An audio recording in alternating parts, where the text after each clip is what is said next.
I have a very interesting subject. I call it 5 simple steps to go from average to fortune. Let me give you this simple little talk. How to go from average to fortune. There's 5 simple steps. You might like to make a note of them. Here's the first one. Get serious. That's number 1. I don't know any substitute for that. You've really got to get serious. You don't have to be grim, but you must be serious. I know a guy that's got a half a dozen jokes keeping him from becoming wealthy. He's not known as rich. He's known as a joker, which I guess is okay if that's the kind of life you want to live. But it really isn't the best way to live. To go from average to fortune, you must get serious. And you must get serious about 2 very important things. Number 1 is setting your goals and where you want to go. Designing the next 5, the next 10 years is so vitally important. What do you want to do economically? Where do you want to go? What do you want to be? What would you like to have? What would you like to share? How much would you like to earn? How far would you like to go? Those are some major questions to ask. And for that all to work out like you want it to for the next 5 or 10 years, in my personal opinion, you've got to get serious. Then you have to get serious about another important subject. And that important subject is called personal development. Personal development is striving hard to become the kind of person that you want to be. And to become the kind of person you want to be, you've got to work at it. 10 years from now, you will surely become someone. The big question is, who? What are you becoming? And if you go to work on it now, sure enough, in a very short period of time, you can take on a new direction to become the kind of person you want to be. There's a very important question to ask, and the question is, 10 years from now, you will surely arrive. And the question is, where? So to answer the question of where you want to arrive and the kind of person you want to be, you've got to get serious. So that's point number 1. To make your life worthwhile and unique, to go from average to fortune, you've got to get serious. Serious. Life is serious. The future is serious. One ancient novelist said, these are the best of times and these are the worst of times. And for some of those who came across this platform at the extravaganza, $1 million a year incomes, for them, it's the best of times. But I want you to know that while they're getting the diamonds and the millions, there are a lot of people around the world, for them, it is the worst of times. The best of times and the worst of times. That's called serious matter. How come such a difference from those who can reach such incredible heights and those who haven't yet found the answers for their life and their health and their future? We just have to ponder that and let that give us a note of seriousness. It's serious whether you win or lose. It's serious whether you succeed or fail. It's serious whether you've got a good future carved out for yourself or you do not have. These are serious matters. Matters of the heart are serious. Matters of income are serious. Matters of supporting your family, serious. Are you serious? Why? We got a serious matter here to discuss. We haven't come with the latest 10 stories. We've come with a serious matter. And I want you to take on that serious tone.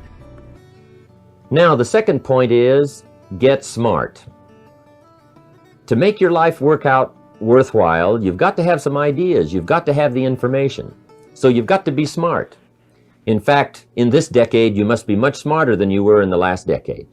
You've got to read the books. You've got to come up with the information. When I have a chance to talk to the high school kids, that's the theme of my talk. Get smart. There's nothing worse than being stupid. And if you will read the books, learn from your experiences, do all the things that you possibly can to get the information, sure enough, you'll be wiser this year than you were last year. And I've got a few techniques that I teach in my seminar on how to get smarter, keeping a journal, going to the lectures, going to the seminars, listening to the sermons, picking up ideas from other people. You just must keep up this steady process of learning. Never cease your quest for knowledge. And that's one of the key points to go from average to fortune. Get smart. This is called the possibility for life change starts with education. Don't be lazy in learning. Don't be lazy in picking up the ideas. Don't be lazy in learning from your own experience. Learning is the beginning of wealth. Learning is the beginning of life change. Some people want to start with motivation, but you don't start with motivation. Somebody says, just motivate this guy, he'll be all right. The answer is no, probably not. If a guy's an idiot, you motivate him, now you got a motivated idiot. So education, get smart. Don't miss the training class. You say, well, I've already been to one of those classes. I've already heard it. I got a good phrase for you to take home. That's no sign you got it. Just because you've listened to those millionaire tapes one time is no sign you've got it. I'm asking you to listen to them over and over and over. I'm asking you to dedicate yourself to a new level of learning. Study, learn, grow, change, develop. Never let it be said you didn't learn, right? If you want to solve your problems, you got to learn. If you want to take advantage of an opportunity, you got to learn. Develop your own personal philosophy here. Philosophy, major determining factor in how your life works out. Each person's philosophy is like the set of the sail. The same wind blows on us all. The difference in where we arrive at the end of the week, at the end of the month, at the end of the year is not the wind that blows. But what's going to make the major difference? Each person's personal philosophy that sets a better sail, sets a better sail. So don't ask for a more favorable wind. That's like wishing something that's not going to occur. Don't ask for better seed and soil. All you got's what's available. Don't curse what you got. The key is to set a better sail and turn what you've got into the miracle of your future. Don't wish it was easier. Wish you were better. Don't wish for less problems. Wish for more skills. And that's the reason for coming here, spending a couple of days of intense effort, taking notes, rolling up your sleeves, going to work, commit yourself to learning so that you can get smarter for the days ahead.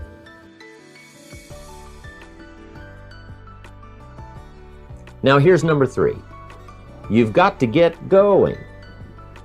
All of the things that you've learned will not do you that much good if you don't put it into an action plan. You've got to get going. In my management and leadership seminar, we teach game plans, how to put all the good things that you've learned into action. Economic action, social action, personal action. How to make the changes and how to actually do the work, how to actually function. Get going, that's the key. Some people are ever learning, but they don't put it into action. They don't really take the action. It's like the man who keeps bringing materials to the building site and never builds anything. He keeps bringing in the sand and the gravel and the windows and the doors and the roofing material, and he just stacks up all these supplies, but he never builds anything. See, if you do that long enough, fairly soon they'll come and take you away. You've got to do something with what you've learned. You've got to take action. You've got to get going. So that's one of the most important things to learn, how to design your days, how to design your weeks, how to design the months so that you take the proper action to get the proper return that you're looking for, whether it's economic or personal. Get going. It's a major key. You got to get going. You got to take action. The disciplines is the miracle process. And here's how to get the miracle of your future going as far as disciplines are concerned. Number 1, do what you can. You might go home and set a whole new pace for yourself, and we call it cleaning up neglect. Should walk around the block, could walk around the block for your good health. Don't walk around the block. See, you're on the wrong track. Should read, could read, don't read. On the wrong track.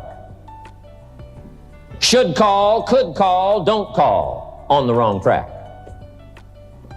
Could change, should change, don't change. You're on the wrong track. Letters you haven't written, conversations you haven't had with your family, somebody you should sit down with when you get back home, get that job done. Don't let neglect destroy your days, destroy your life, and destroy your future. Go back and do what you can. And if you'll do what you can, then life will give you some extraordinary things to do. We all pity the man, right? Wants to stride out of his house, go straighten out the corporation, has not yet straightened out his garage. You got to take care of the small disciplines before life will give you a chance to handle the more complicated disciplines. Good phrase to take home. All disciplines affect each other. In fact, here's a good philosophical phrase. If you hadn't thought of it before, here it is. Everything affects everything else. It's so easy to be casual and say, well, this doesn't matter. This doesn't matter. I'm telling you, everything matters. Of course, some things matter more than others, but there isn't anything that doesn't matter. Let us not neglect, do not neglect the smallest of disciplines, and build on that foundation, and you can have everything you could possibly want. Now here's number 4. You must get excited. And not just the false enthusiasm of just pure positive thinking. You've got to get excited over some very basic things. One is, get excited over your ability to make yourself do the necessary things. Because discipline is major step 1 toward personal progress. And anytime a person wishes to, they can make major changes in their life, personally and socially and financially. It doesn't ever have to be the same after today. No telling what you could do today if you really wish to. The act of murder is a clear indication that a person in one drastic act can forever change the course of their life. It just happens to be in the negative direction. What I would ask you to do, starting today, is get excited about committing an act that's positive, an act that's constructive, to make the changes in your life that you want made, and to go the direction that you want to go. So that's number 4, get excited. Get excited about your potential. Human capacity is usually never the problem. Little children can learn several languages. We can learn to do the most incredible things. All we need to do is take the time to do it. So it's not a matter of capacity. It's a matter of judgment. It's a matter of excitement. It's a matter of will. And it's a matter of wanting to bad enough.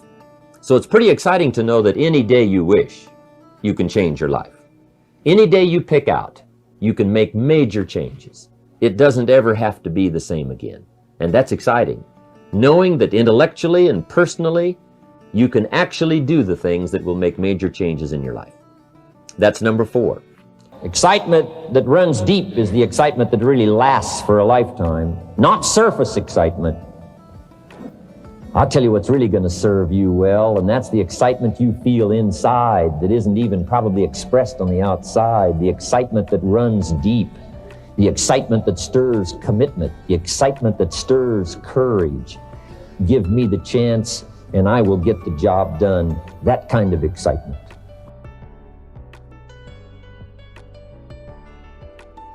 Here's number 5.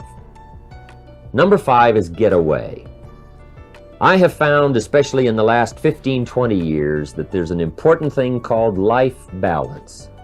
You've got to learn to get away. You must learn to get away and be alone. Learn to get away and reflect.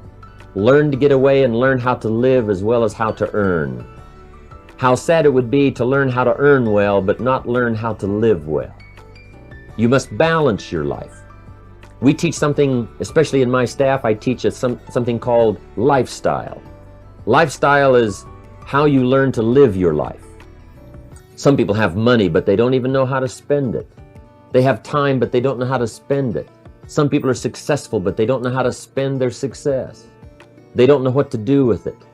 They don't get joy from it. Rather, they get animosity.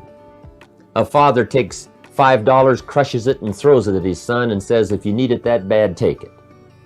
Now, it's the same $5, but instead of dispensing it with joy, he dispenses it with animosity.